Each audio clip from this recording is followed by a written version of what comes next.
All right, great. Welcome, everyone. First of all, Dr. Jones, thank you so much for creating time out of your schedule. I know it's been a very busy semester, but we know we needed to have you on the career conversations this fall. So that is why I did not give up on following you. But thank you so much for honoring this session. My name is Fatimata Jaite, and I am an SID student, and I also work for the career office, the HELA career office, as the programming coordinator. And we're happy to have you here. I think you will do a good job of introducing yourself. So I'm just gonna give you the platform to share who you are, maybe a little bit about how long you've been in HELA and what your job entails right now. Thank you so much for being here today. Hi, everybody. My name is Sandra Jones. I'm currently the Executive Director of the Global Programs at the Heller School and the Interim Director of the Conflict Resolution and Coexistence Program. And I've been at Heller a little bit over 10 years so far. So a long time, but not as long as Robbie.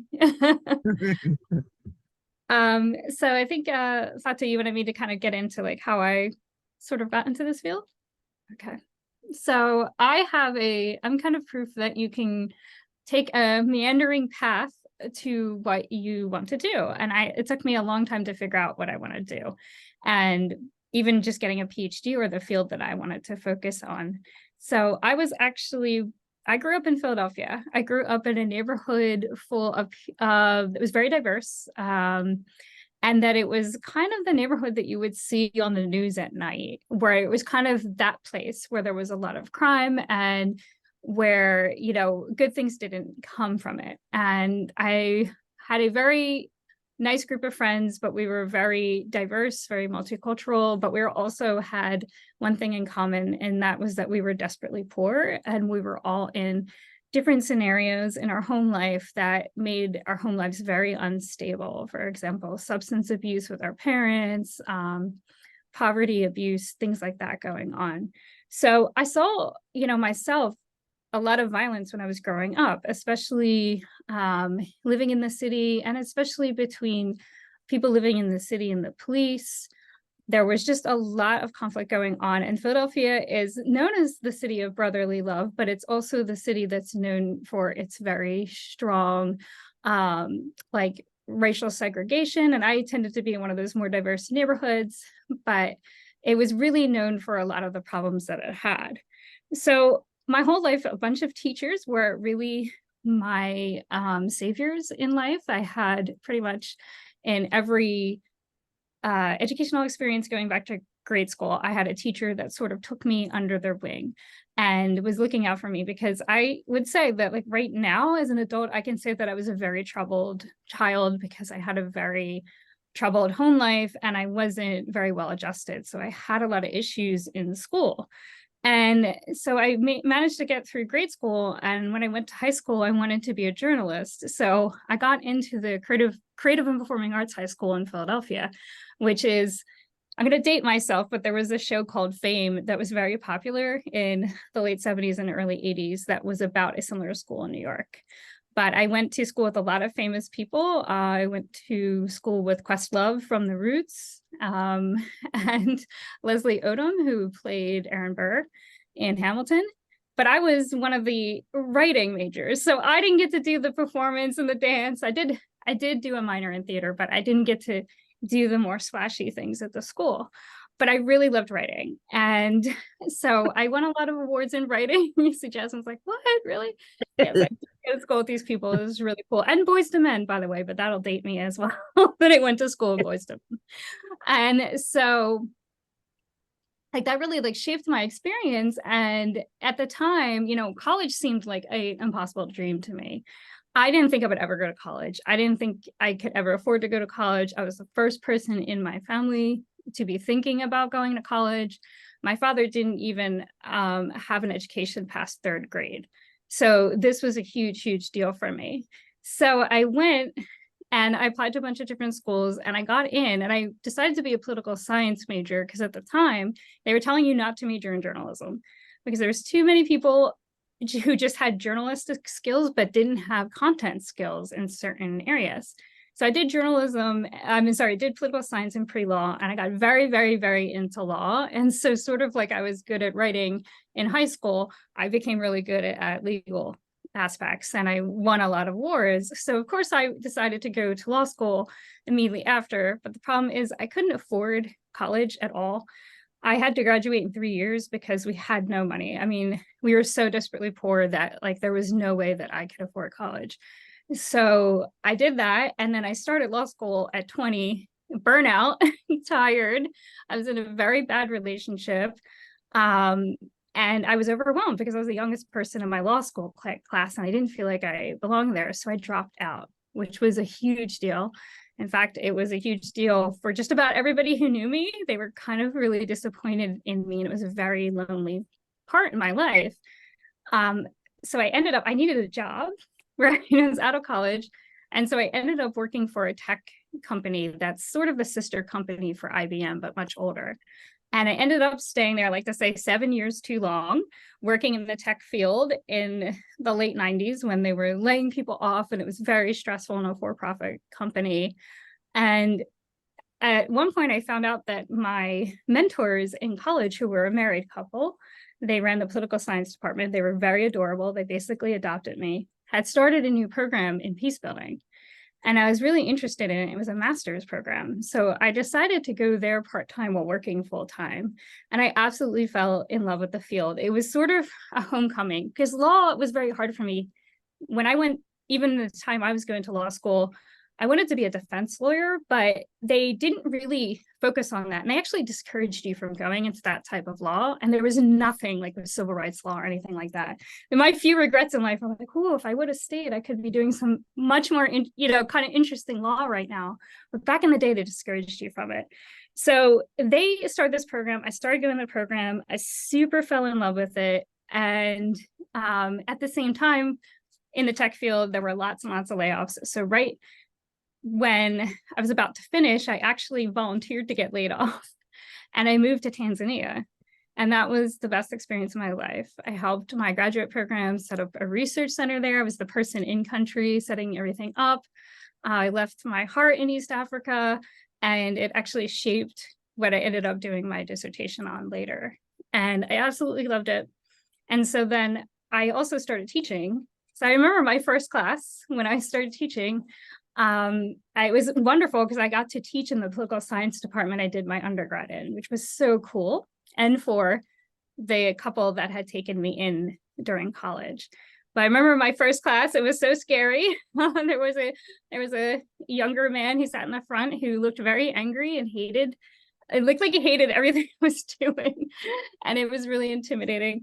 And I ended up sort of deciding to reach out to him and seeing if he's okay. And we became very close. And he ended up doing a master's program I later ran, and he ended up being my GA. So it does go to show that kind of you have to break through those first experiences. So I started to run the master's program while also teaching. And then I got into my PhD, and I went to the Carter School at George Mason. And at the time, they had very little money for funding. So they were funding my international colleagues more than they were funding American students. So you would get partial funding. And it's in DC, so it's very expensive to live there. And I fully believed in the mission of funding my international colleagues. All my friends were international students. And, as we're all international students on this call, there's not many options for international students to actually pay for their education. So I was all behind this. But what it led to is me making the crazy decision to keep working full time and teaching on the side and drive to DC for my classes and drive back to Philadelphia. And so I did that for all my classes at George Mason, because then I didn't have to, have partial funding and live in a really expensive place that didn't make sense to me. And I'm glad I did that, because continuing to work actually during my PhD, while not ideal, and I tell people not to work full time while doing their master's, it did help my CV a lot. So I had a lot more experience than other people in my cohort who went straight through. And so I ended up deciding on my dissertation during that time. And then I was essentially past the part where you take this big, scary exam and they call you all about dissertation. And I took the job at Heller. I wanted to come to Heller so bad. I was looking to get out of the environment I was in because it had turned a little toxic, personalities in academia. So I had decided to move over here and I wanted this job so bad. It took forever to find out if I got it. But I was so happy that I came here. And I started working as the assistant director of the conflict resolution program at the time while writing my dissertation. And over time, that sort of grew. They asked me at one point, do you want to work with the SID students as well? And I said, yes, I love them. And then eventually after that, it became, do you want to work with the MS students as well? And I was like, yay. So that's how I came to have this job where I sort of work with all the different students while teaching in the conflict program. But I focused my dissertation on conflict-generated diaspora who are under threat both in their home country and their host country, the second country in which they are now living, and how that impacts their social identity and how they see themselves and how they interact with the world. So I became a little bit of an expert on diaspora and diaspora that are under political threat. Now I sort of focus, I'm an identity person, so I focus a lot on social identity. Currently, I'm very, very interested in fringe political groups and how they have influence on the internet and in politics and how they sort of organize around identity groups on the internet. So I'm that person who's very interested in how people see themselves vis-a-vis each other and different groups. I would say it's been a very long journey, but I absolutely do love Heller. Heller has been an amazing place where I've gotten to meet so many people from all over the world and get to work with them and to sort of pay it back a little bit because I had so many supportive teachers in my time. So I like to kind of dedicate my life to being there for students. They're the most important thing in my day-to-day experience. I never wanted to be one of those famous academics. I just wanted to work with students. So that kind of keeps me going every day and keeps me motivated. But you can see it's sort of a strange route where I did different things during the time before finding my true path. Wow. I didn't want it to end. I was like just following through, and thank you for sharing. I hear about your skills, I hear about your knowledge, I hear about your personal life and experiences and how that has shaped some of the decisions you've made.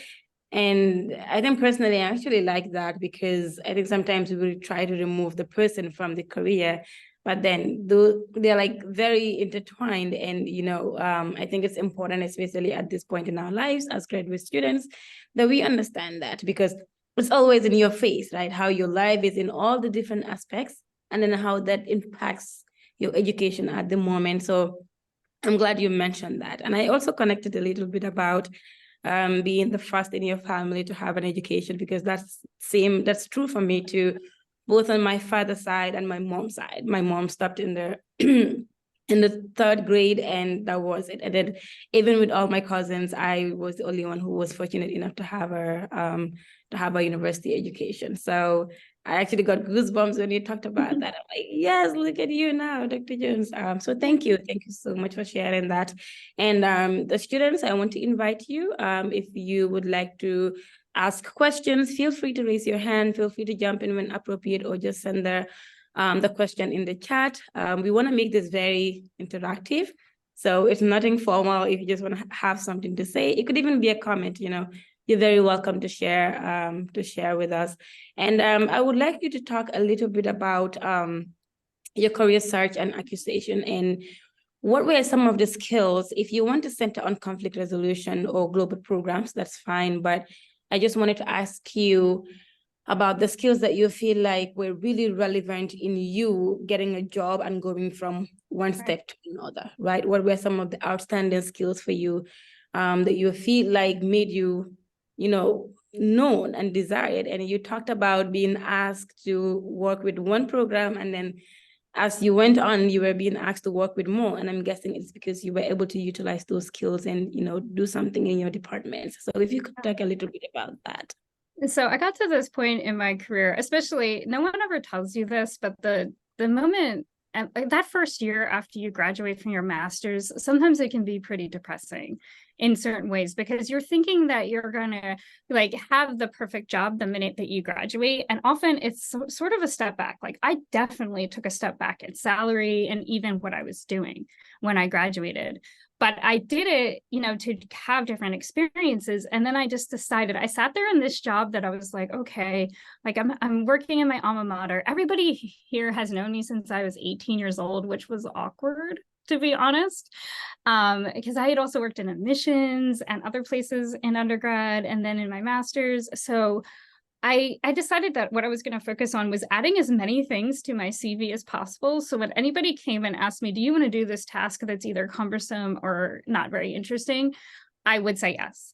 So it was a lot of project management, a lot of managing like projects in multiple countries, a lot of admissions work, a lot of recruiting work, a lot of working with donors, which I'm still is something that I don't feel comfortable doing. Especially given my background and having grown up very poor, I find it very hard to talk to people who are wealthy. Like they intimidate me in a way that's hard. I was also very shy. I most people don't think this who know me now, but I actually struggled with social anxiety my whole life. So I forced myself to put myself out there where I'd have to do public speaking, where I'd have to meet strangers a lot. The most fun thing I added to my resume that I miss doing is my school was very famous for its study abroad department. They actually outsource their study abroad programs to other universities.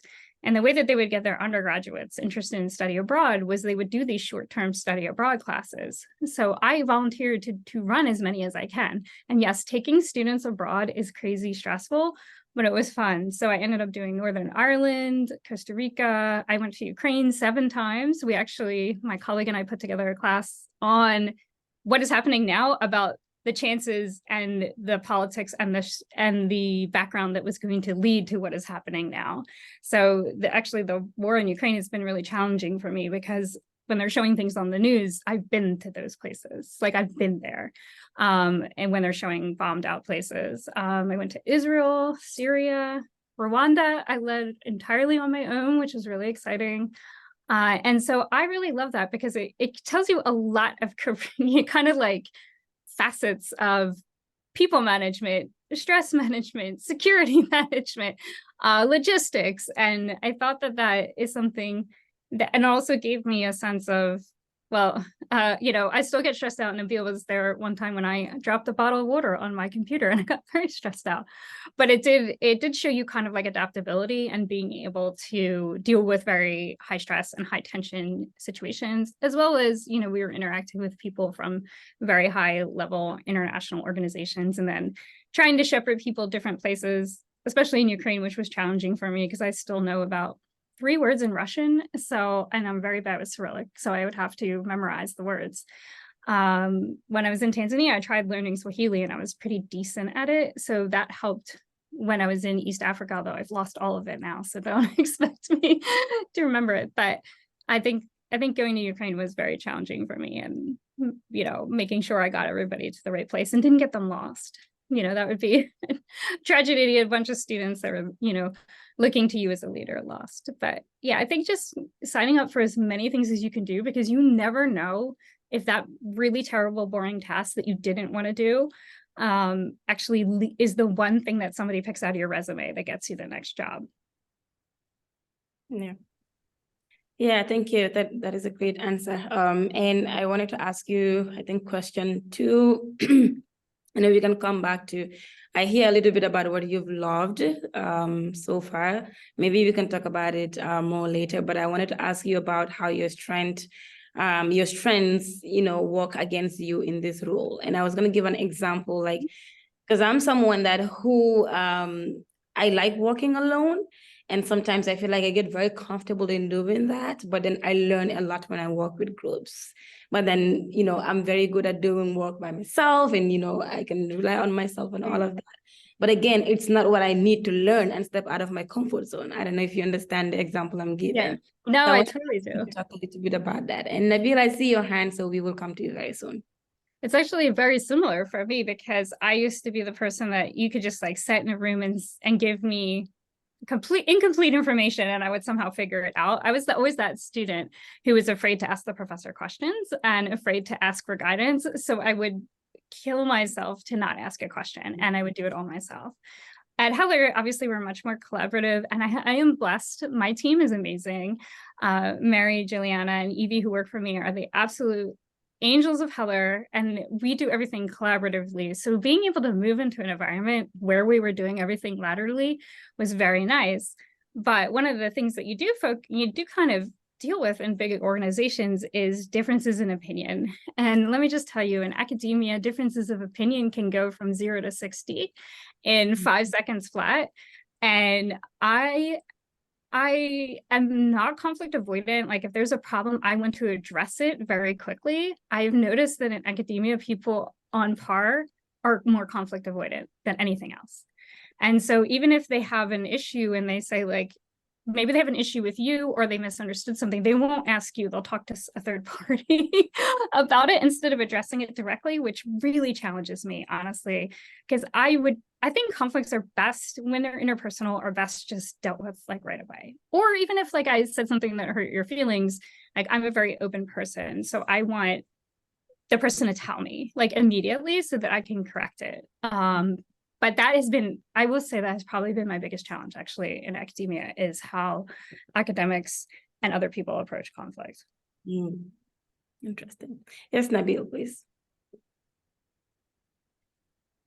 Thank you, Sandy, for your for the session and to the team. I think my situation is the opposite. I think I work best collaboratively, and if I have to work by myself, I really struggle.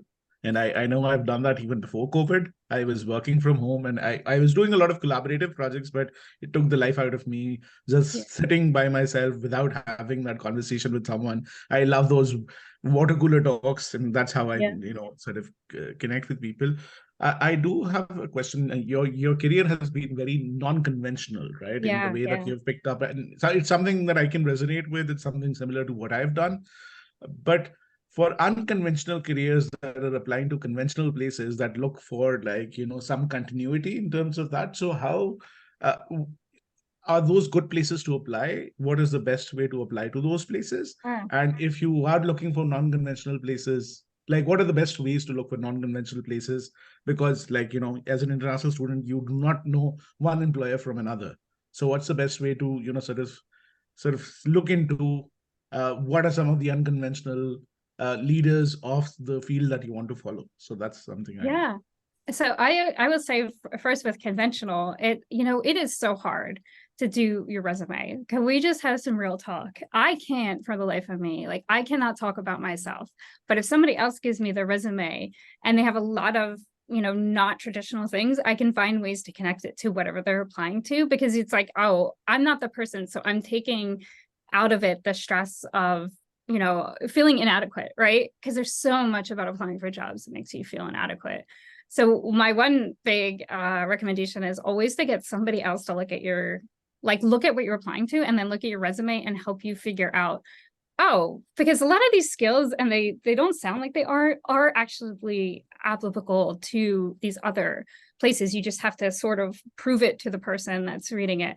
And I have tons about the job search that I hate, like and especially career development can help, how we still do cover letters. Like, why are we still doing cover letters, right? And they drive me crazy.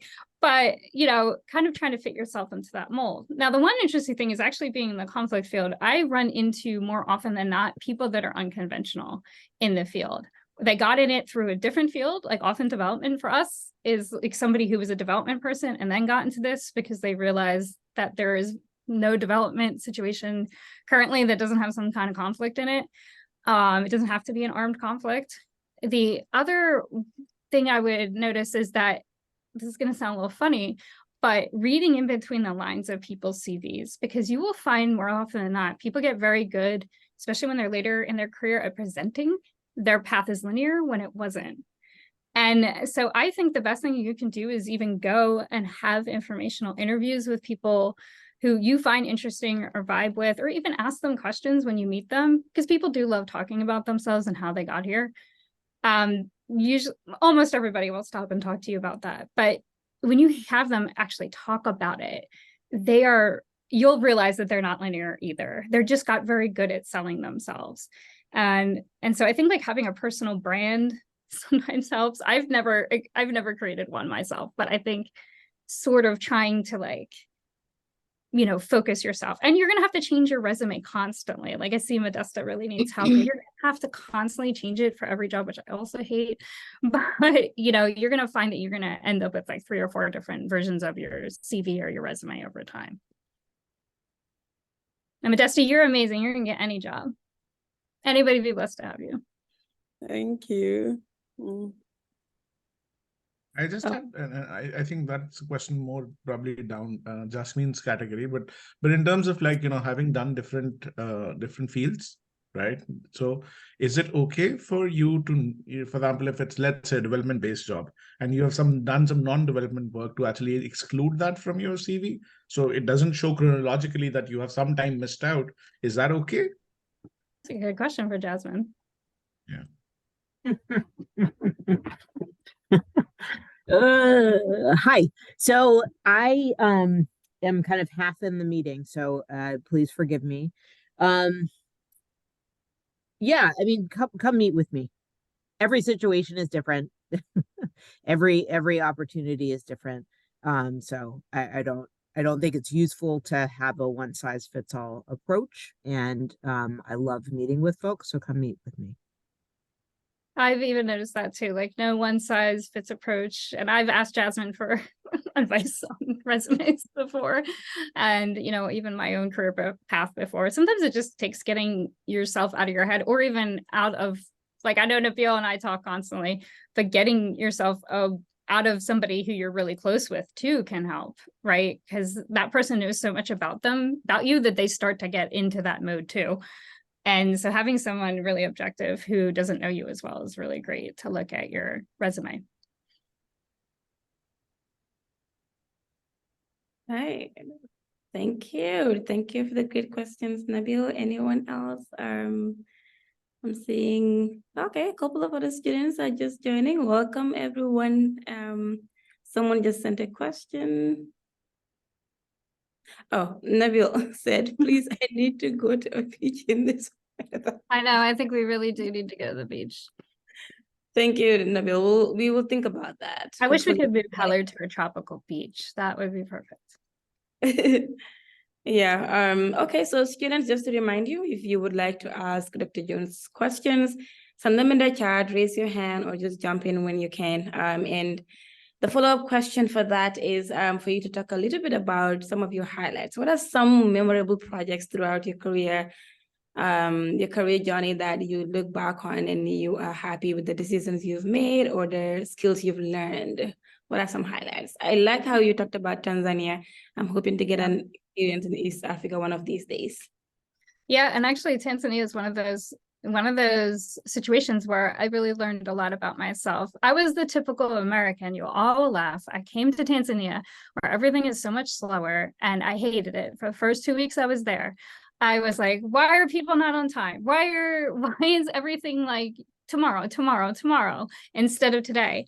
And it was very pushing up against my American-centric like way of thinking. And even though I wasn't very American-centric, people often say that I don't seem like a typical American. I still had like the socialization of American society where everything is too fast-paced. Then a few weeks in, I loved it.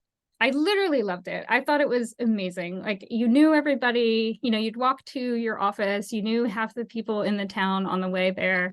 You would like have these conversations one by one every day. And people just enjoyed life. Like, I felt like people were actually stopping to smell the roses and stopping to have good conversations and stopping to have a 3-hour dinner and stopping, like, just actually having relationships.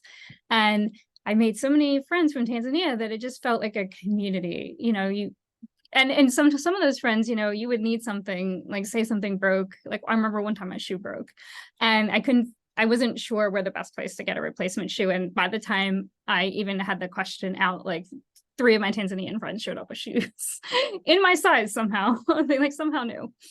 So, and then when I came back, I had reverse culture shock, honestly, and it never left me. So I feel like that it changed my mindset forever on how I see life. And it made me dislike certain aspects of American culture a lot more. And I think it changed me for the positive, because it made me want to slow down and have those long conversations with people. It's funny because I love the students, and so many of my favorite projects were projects I did with students. You know, that tough project where we needed an IRB that we worked really hard on, and we thought we weren't going to pass we were never going to pass the IRB, and then we did it. Or really investing in somebody, especially students who struggle with English, and helping them improve their English skills and understand how to do citations, which, my friends, they're confusing. Okay, citations are confusing. I totally understand why citations are confusing. They're confusing even at times to us. There's things I don't know off the top of my head that I have to look up. But then seeing that person go from really, really struggling while they were here until, a couple years down the line, having a job with the UN, that really means the world to me. And being more confident in being able to use, English professionally, because it's most of the people I know, that's their fifth language or sixth language or seventh language. If you asked any American in the street, oh, switch to Spanish, they would struggle too. But I think like just being able to give that person or help that person meet their next level where they want to go has always been really fulfilling for me. So that I kind of see the projects as helping people get to the next step where they want to go and why they came to Heller in the first place. Yeah. Thank you. Thank you so much. I wanted you to talk a little bit about some of the, I want to say hot areas, but more of new areas of development in peace and conflict resolution or international development that you feel like students should be aware of, and students should work towards developing skills in order to learn careers that are sustainable, careers that are on their desired parts of success. So maybe you can talk a little bit about that. For example, I was thinking about AI and how it's almost, in every field, you can kind of like look at what is its use, or what are some challenges that are yet to come.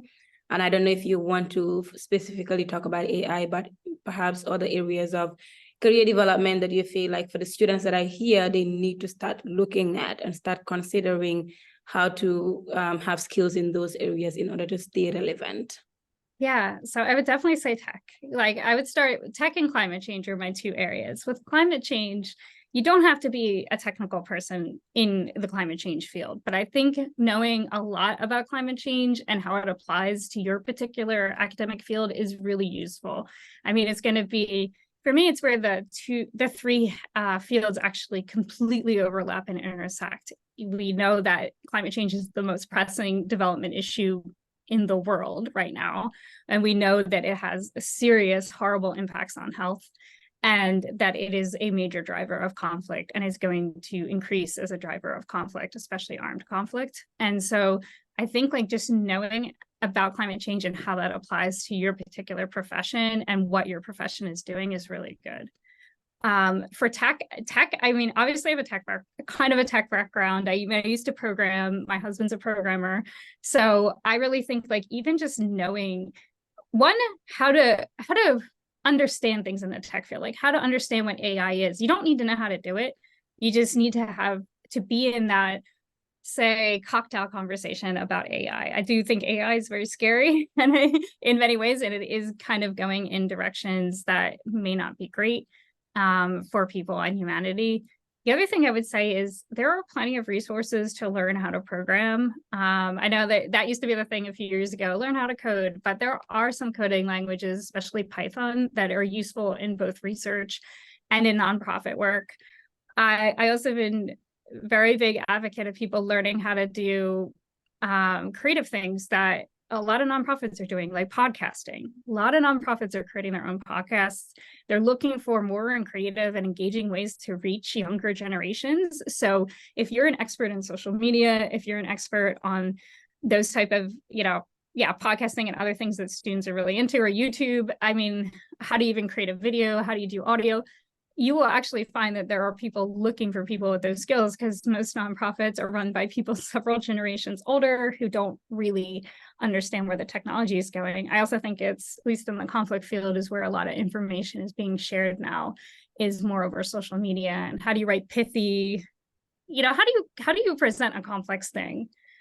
Every conflict in the world is extremely complex and has such a long history, but how do you translate that into something that people can understand? And development is so complex, and health issues are so complex. So how do you get that, maybe that donor that, they need a donor, or they need more people to be interested in the organization and want to partner? Those are really, really high level skills. I will say, sadly, the one skill that is also useful is donor development, which I personally do not like doing, but it just takes a certain kind of personality, but it is super useful. I always like those foot in the door kind of skills that even if you're not stuck in that role forever, maybe it's a year, right? But it got your foot in the door of the organization you wanted to work with. And that is worth its weight in a year of doing something you're not as excited about, until you can prove yourself and move into the roles that you do want. Yeah. Thank you. I think you just actually consoled me, because I'm someone who likes running away from tech, but when I have to do it to survive, I will do it. And then with where fundraising is concerned, I used to be like, no at all. And now it's like the one thing I feel like I consider myself comfortable and an expert at. So that's good. Some things to, learn on and grow, and some things to, So thank you. I think my last question for you is, so is this it for you until retirement, or do you have other goals where your career is concerned? What does that look like for you in the next coming years? I'm definitely finding more time to publish, because my current role is so intense that I do not get a lot of time to do research and publishing. So I've been trying to carve out time for that, but things have been very intense this year as well. So I haven't been able to do as much there. But for me, honestly, I do really like what I do currently, and I can't see myself ever doing a role, at least in the academic setting, that isn't focused or student-centric, student affairs based. I also say to people, don't discount jobs in higher ed. I think like every single field has a really strong component to higher ed jobs, especially conflict resolution. I mean, and especially in the student affairs, academic administration area. There's so much conflict in universities you wouldn't even begin to know. So I think some of even thinking outside the box of where your skills are applied are useful. But for me, there's things I'd love to get back to again, even programming myself. There's so much more out there. If you want to learn programming now, it's so many free programs. There's even games that teach you programming languages and machine learning and things like that. And they're fun. And so when I was a kid, I was always that kid who, wanted to like constantly be busy with something. And I think like now I'm starting to get back into the age where I'm like, oh, maybe like recently it's like, maybe I should learn. I used to play piano when I was a kid, but it's like I never knew how to read sheet music. Maybe I should learn. And now there's, free Duolingo just added a whole course on how to read sheet music, which is so strange. But, I've really been enjoying that. I think also like not ever giving up on your love of learning. I love to learn things, and I love to learn about people and where they're from and their experiences. So being in a place where I get to do a lot of that is really amazing. Yeah. Thank you. This has been a learning session for me, and I hope that the students that are on the call as well have learned something. If you would like to ask a question, we have about 10 minutes more. You can, or if you would like to share a comment as well. I think Dr. Jones know most of you to a personal level, so I'm sure you can always try to set an appointment with her if you would like to learn more or get advising on something that she mentioned here. Also for the career office, I do know that we have resources and we have time to just help you with, somebody wrote in the chat that they needed help with their resumes. I'm sure you can make an appointment via handshake as well, and then come and get some advising on that and some resources on that as well. So yeah, I think our next career conversation is actually someone from Save the Children as well. So we will keep bringing you these sessions, and we will continue sharing the resources that we have. But it's always good to have this one-on-one, I feel like, Dr. Jones, because it's different from what you see on paper, right? These are real life situations that you're talking about, and it gets you thinking about your field and how you can, continue to matter and excel.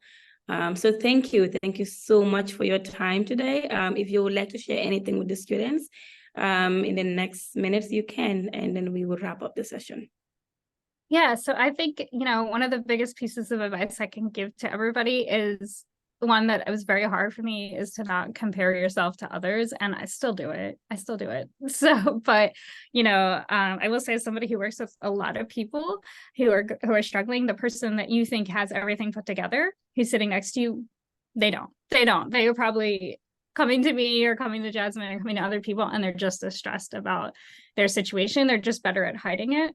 And I would also say, just never give up, right? It's really hard, especially when you get out of your master's. It's really hard. You feel like you're applying to a lot of places and you're not getting a lot of feedback.